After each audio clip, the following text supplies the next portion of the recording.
기준의 복음 두 번째 시간입니다.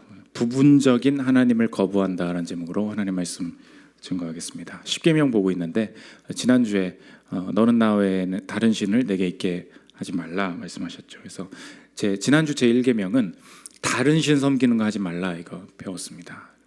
두 번째는 뭐냐면 그러니까 다른 거 섬기지 말라. 두 번째는 그 하나님을 섬기긴 섬기는데 잘못 섬길 수 있다는 거예요. 그러니까 섬기는 방식, 예배 방식에 대해서 이야기하고 있습니다. 하나님이 원하시는 예배 받으시는 방식이 있는데 나는 하나님 사랑해, 열심히 했어, 원하는 게 아니야, 그렇게 얘기하는 거죠. 저한테도 계속 회를 사주겠다고, 원하는 게 아니야, 사준다고 하면 화가 나고 이렇게 그만. 이게 모르는 분들 하면 또 걱정해야 돼요. 어디 가야 되나, 그렇잖아요. 방식을 모르면은 서로가 잘하려고 한 건데 힘들 수 있잖아요. 마찬가지예요. 다른 신을 안 섬기고 하나님 섬기겠다고 했어요. 이 계명은 뭐라고요? 그 하나님 섬기는 건 맞는데 잘못 섬길 수 있는데 하나님이 나를 예배하는 방식을 정해주셨는데 그게 뭐냐? 형상 만들지 말라는 거예요. 이제 형상 만들지 말라는 말이 무슨 말인가? 그래서 우리 늘 계명 이렇게 보기로 했죠. 계명 핵심이 뭐냐? 어떻게 적용되냐? 그리고 계명을 어떻게 예수님께서 완성하셨냐? 이 세 가지로 이 계명도 살펴보도록 하겠습니다. 첫째로 살필 것은 이 계명의 핵심입니다. 내가 생각하는 방식의 하나님을 만들어내면 안 되고 하나님이 예배하는 방식을 정해주셨다. 그래서 그 핵심적인 예배 방식이 뭐냐? 절대로 무엇이 됐든 아무리 좋은 의도라도 형상화, 이미지화 시키지 말라는 것입니다. 4절 5절 보십시오.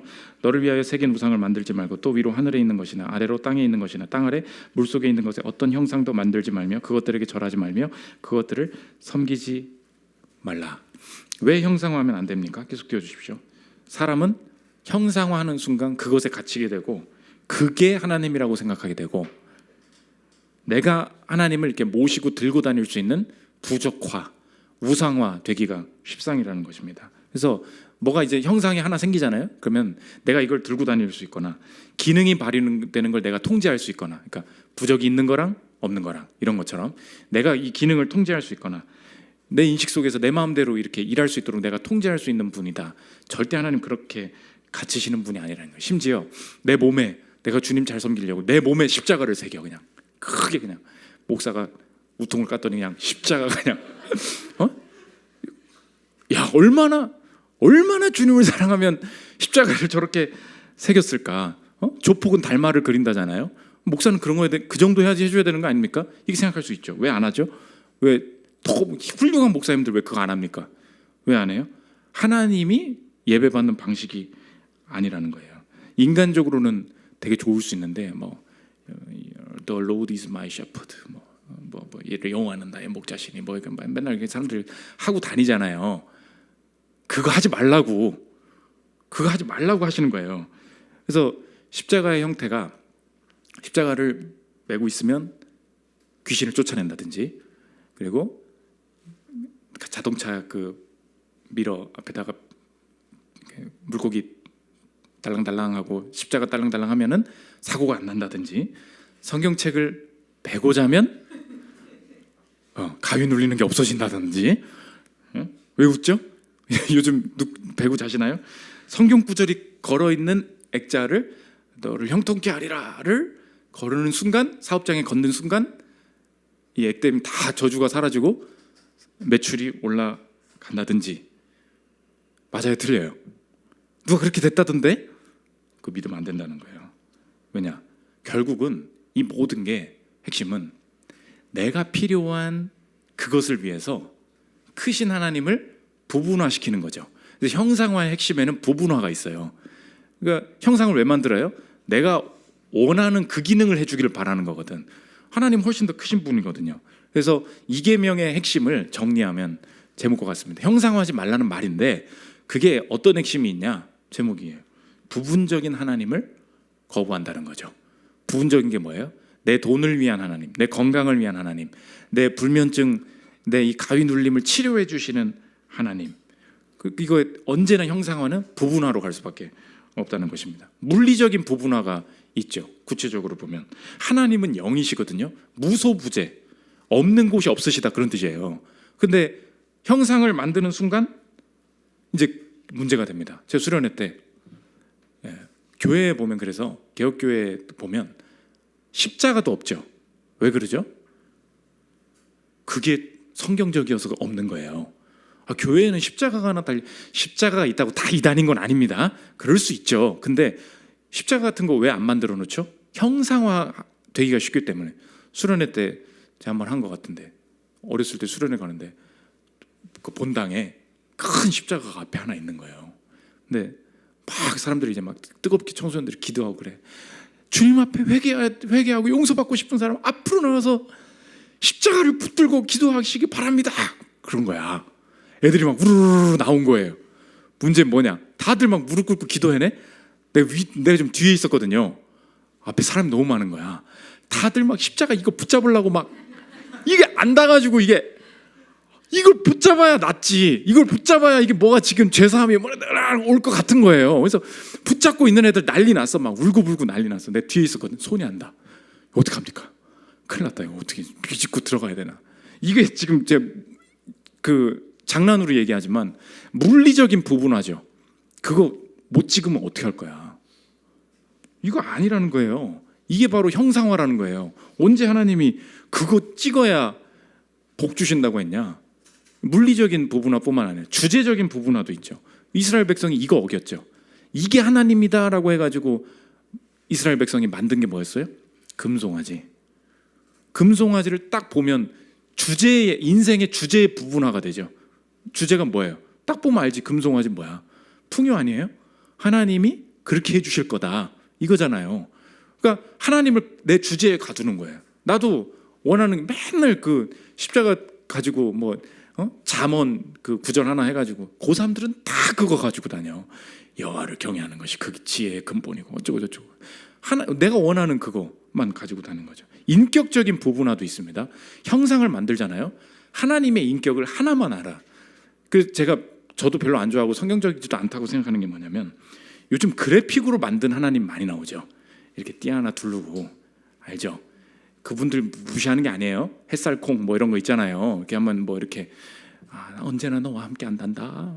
돌 막아주고, 예수님이 언제나 널 업고 다닌단다. 하고서 이미지가 엄청 많잖아요. 예쁜 이미지가. 절대 틀린 거 아니. 이게 이렇게 나쁜 의도로 그렇게 하는 거 아니에요. 문제는 뭐냐? 하나님을 받아들일 때 하나님을 이미지로 받아들이잖아요.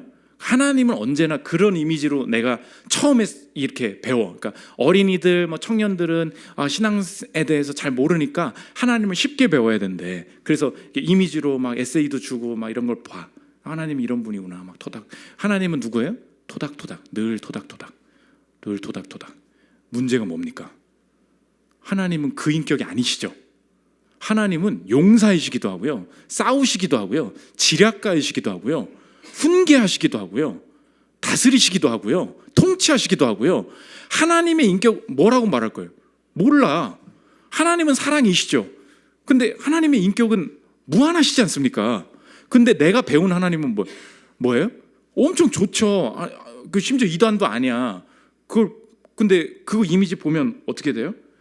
언제나 하나님은 나한테 토닥토닥을 해줘야 되거든. 근데 어떤 상황이 딱 펼쳐졌는데 이 상황을 못 받아들이겠는 거예요. 왜요? 왜 하나님이 나한테 위로를 안 해주시지? 이거 뭐예요? 이 사람은 그러니까 나중에 신앙생활이 아예 무너져 버릴 가능성이 커요. 되게 하나님을 잘 섬기고 있다고 생각을 했거든요. 이 사람이 섬기고 있던 건 뭐예요? 부분화된 하나님, 인격적인 부분화죠. 그래서 자꾸 그림 보면 안 돼요.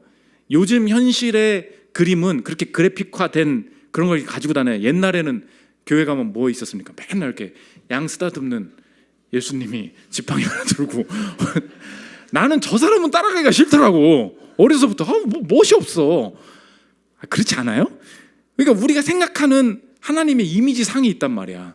그래서 교회에서는, 그러니까 복음적인 교회는 그런 말도 하면 안 돼요. 여러분 눈을 감아 보십시오. 예수님이 십자가에 피를 흘리시는 곳 계신 것을 상상해 보시기 바랍니다. 이런 말 함부로 하면 안 돼요. 왜? 내가 생각한다니까. 그때 그 영화 배우랑 짜집게 가지고 멜 깁슨, 이게 뭐가 아니, 그러니까 영화를 만드는 게 나쁘다는 게 아니고 언제나 그 이미지화해서 다 다가오시는 하나님으로 해석을 해버리면 언제나 더 큰 하나님을 막는 오류가 된다는 것입니다. 그래서 절대로 이거 별거 아닌 것 같은데 그런 사람들이 하나님을 못 만나요. 이건 계명이라니까. 이미지화 시키는 것은, 형상화 시키는 것은 결국 부분화 시키는 일이다. 그래서 부분화는 작게 만든 거죠. 하나님이 왜 화가 나시냐? 그러면 너의 전체는 따로 있다는 거잖아. 그래서 내가 질투하겠다는 거예요. 4절, 5절, 6절 보십시오. 너를 위하여 새긴 우상을 만들지 말고 또 위로 하늘에 있는 것이나 아래로 땅에 있는 것이나 땅 아래 물속에 있는 것에 어떤 형상도 만들지 말며 그것들에게 절하지 말며 그것들을 섬기지 말라. 나 내 하나님 여호와는 뭐래요? 질투하는 하나님인즉 나를 미워하는 자의 죄를 갚되 아버지로부터 아들에게로 3, 4대까지 이르게 하거니와 나를 사랑하고 내 계명을 지키는 자에게는 1000대까지 은혜를 베푸느니라. 내 하나님은 질투하신대요. 왜요? 그게 부분이잖아. 하나님을 부분화시켰잖아요. 그러니까 전체는 따로 있는 거죠. 금송아지 그게 내 전체지. 그 돈이 전체고 건강이 전체고 자녀의 진학이 전체고. 이거 하나님 너무 싫어하신다는 거예요. 잘못한 게 뭐가 있습니까? 아까 그 그래픽 보는 사람 잘못한 게 뭐가 있어요? 잘못한 게 없지. 근데 너의 하나님을 섬기고 있지. 이런 얘기를 하면은 이제 또 혹시 또 이렇게 그래픽 가지고 있는 사람들 막 너무, 심지어 그 햇살콩이 이 설교를 들었다고 생각해봐요. 얼마나 싫어하겠어요. 근데 그 자체를 다 버려야 된다. 그렇지 않아요. 좋은 의도를 한 거 알고 있습니다. 그래서 우리 교단, 개혁교회 교재도 보면요, 성경 공부 교재도 보면 굉장히 특이해. 어디서 뭐 사람들이 이렇게 성경 만들겠다고 하잖아요. 예수님이 꼭 이미지를 입고 등장을 해. 근데 우리 교단 공과는 그래도 되게 성경적이야. 언제나 하나님은 멀리서 이렇게 빛으로 나와요. 간접적으로. 왜? 애들한테도 이미지를 주입하지 않겠다는 거야. 너의 하나님이 직접 너에게 다가오시는 거지. 하나님은 이런 분이야. 이렇게 생기셨어. 자꾸 이러면 안 된다는 거예요. 하나님이 우리가 그러니까 왜 두려워합니까? 뭐가 없으니까, 안 보이니까 애들한테 실체가 안 갈 것 같이 느껴지는 거예요. 아니야. 하나님 만나주시면 되는 거야. 그래서 어떤 방식이든 형상을 만들려는 시도를 거부하는 방식으로 하나님을 섬기는 거, 굉장히 중요한 하나님의 예배 방식이 된다는 것입니다. 두 번째, 이계명의 적용입니다. 이거 알면 어떤 삶을 살아갈 수 있느냐? 두 가지인데, 첫째로 추측 없는 삶을 살아요. 추측하지 않아도 된다는 거예요. 하나님은 어떤 분이시냐? 어떻게 예배해라, 어떻게 살아라 정해주셨다는 거예요. 이게 성경적으로 되게 중요한 개념인데, 그래서 그 RPW라 그래요.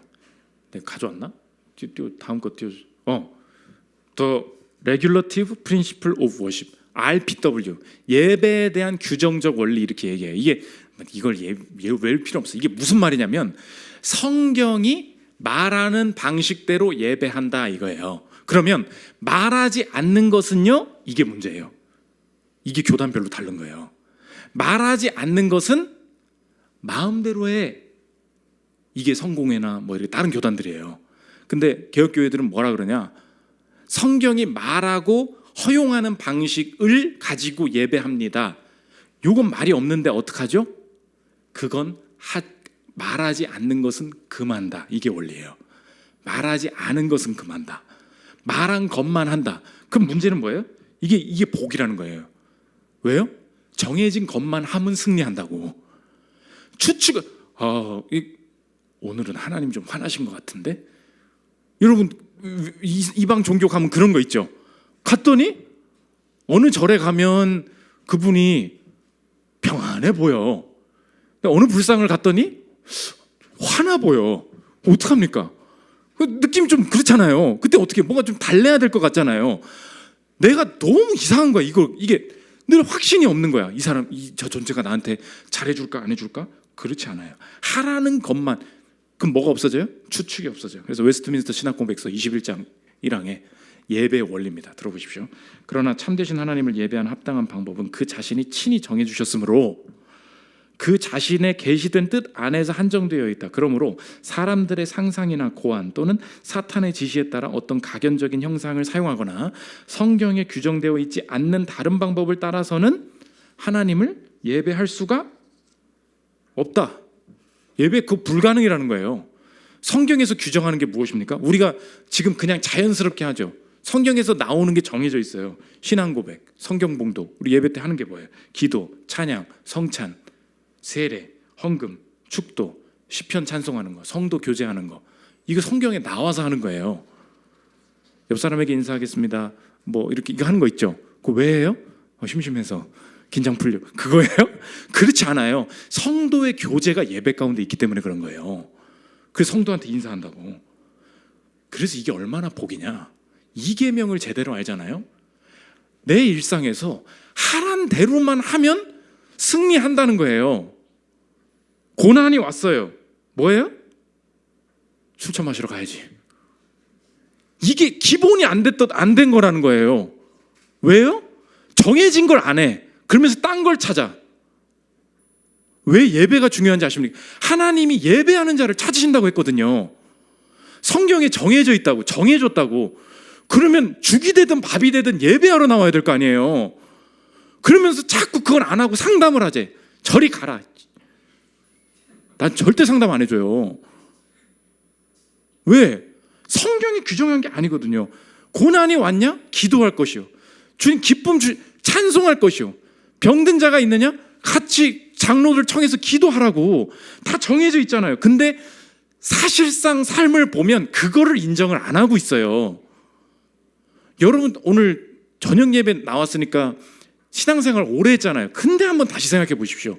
이 계명을 안 지키고 있어요. 이 계명이 뭐라고요? 형상화시키지 말고 부분화시키지 마. 그게 뭐예요? 정해진 걸로 예배해야 된다고. 그래서 추측이 없는 복이 가능하다는 거예요. 근데 나는 뭐 하고 있어요? 자꾸 감정적인 동요를 따라가지 말라니까요. 기도해야 되겠구나. 기도하세요. 말씀을 안 읽었구나. 말씀을 그냥 읽으라고. 예배 시간에 그냥 앉아 있어요. 안 흔들려. 입을 벌려서 그냥 감정이 안 동요되지 않아도 크게 찬송하라니까요. 크게 고백하라고요. 그러면 다 열려. 그래서 이게 얼마나 복이냐. 케빈 드영 목사님 이렇게 얘기해서 들어보십시오. 예배의 모범은, 이게 예배 모범이라고 하거든요. 세상 풍조에 휩쓸리는 것으로부터의 자유, 매주 새로운 것을 개발해야 한다는 중압감으로부터의 자유, 인간이 만든 개념과 취향으로부터의 자유가 있다. 예배의 모범을 따르면 하나님을 예배할 때 무엇이 그분을 기쁘시게 하는지 추측할 필요가 없고, 하나님께서 말씀으로 명령하신 대로 그분을 예배함으로써 10계명의 제2계명을 실천에 옮길 수 있다. 일본 선교 갔다 온 분들 아시죠? 이 자식들은 어떻게 예배드리나? 분명 이런 생각하고 가신 분들 있을 거예요. 갔더니 뭐 어때요? 똑같아. 기도하고 찬송하고 말씀 듣고, 기도하고 찬송하고 말씀 듣고. 왜요? 우리 스타일이 좀 비슷한가 봐. 아시아 사람들이. 그게 아니에요. 성경이 말씀하신 대로. 그래서 이 말씀하신 대로 하는 게 얼마나 위기를 벗어나고 유익한가. 어떤 그 방송국 PD님이 원래 MBC에 계시던 분인데 NHK에 견학을 갔다는 거예요. 오키나와 NHK. 오키나와 엄청 태풍 많은 거 아시죠? 그러니까 거기는 허구한 날 태풍이야. 맨날 인생에 비교해 보십시오. 맨날 태풍이 와. 1년에 한 번은 꼭 와. 그럼 걔네들은 어떻게 할까? 그 기자들이 제일 힘든 게 속보 터졌을 때 계속 떠들어야 되는 게 엄청 힘들대요. 이분이 경험했던 게 옛날에 세월호 사건 났을 때 있죠. 세월호 침몰 한 문장 왔대. 8시간을 속보를 떠들어. 계속 하루 종일 떠들어야 되는 거예요. 자, 이걸 경험한 거야. 이거 어떻게 해야 되냐? 근데 위기 때 정해져 있대요. 가보니까 방송국에 수치만 딱 빼놓고 정해져 있다는 거예요. 그냥 다 할 수 있다는 거예요. 들어보십시오. 나는 일본 여수 기회가 생겼을 때 NHK 오키나와 방문했다. 태풍의 길목으로 수많은 재난방송이 이어지는 오키나와 국영방송 NHK가 어떻게 재난방송에 대비하고 있는지가 궁금했다. 눈길을 사로잡은 건 스튜디오 앵커석에 놓인 커다란 빨간 버튼과 그 옆에 빼곡히 정리된 재난방송 멘트들이었다. 지진이 나면 방송할 멘트들이 정리되어 있었고 수치 부분만 공란으로 표시되어 있었다. 유사시엔 앵커가 스튜디오에 들어가 빨간 버튼을 눌러 정규방송을 중단시키고 즉시 속보를 전할 수 있도록 했다. 했던 것이다. 스튜디오만이 아니었다. 라디오 부스마다 같은 재난방송 파일들이 잘 정리되어 있었다. 지진, 태풍, 수해 등등 파일은 다양했고 누구든 조금만 훈련받으면 긴급 재난방송이 가능한 시스템이었다. 거기에 더해 각종 속보 상황 시에 대비한 시나리오까지. 자연재해가 유독 많은 탓인지 일본의 준비는 매우 철저했다. 제가 이 얘기 왜 합니까? 우리 인생이 그렇다고. 정해진 방식이 있거든요. 그건 안 해. 근데 위기래. 계속 위기가 올 거다 아마. 기도하고 찬송하고 예배하십시오. 추측 없는 삶, 복이에요. 두 번째, 이미지 없는 삶. 이거 훈련해야 된다는 거예요.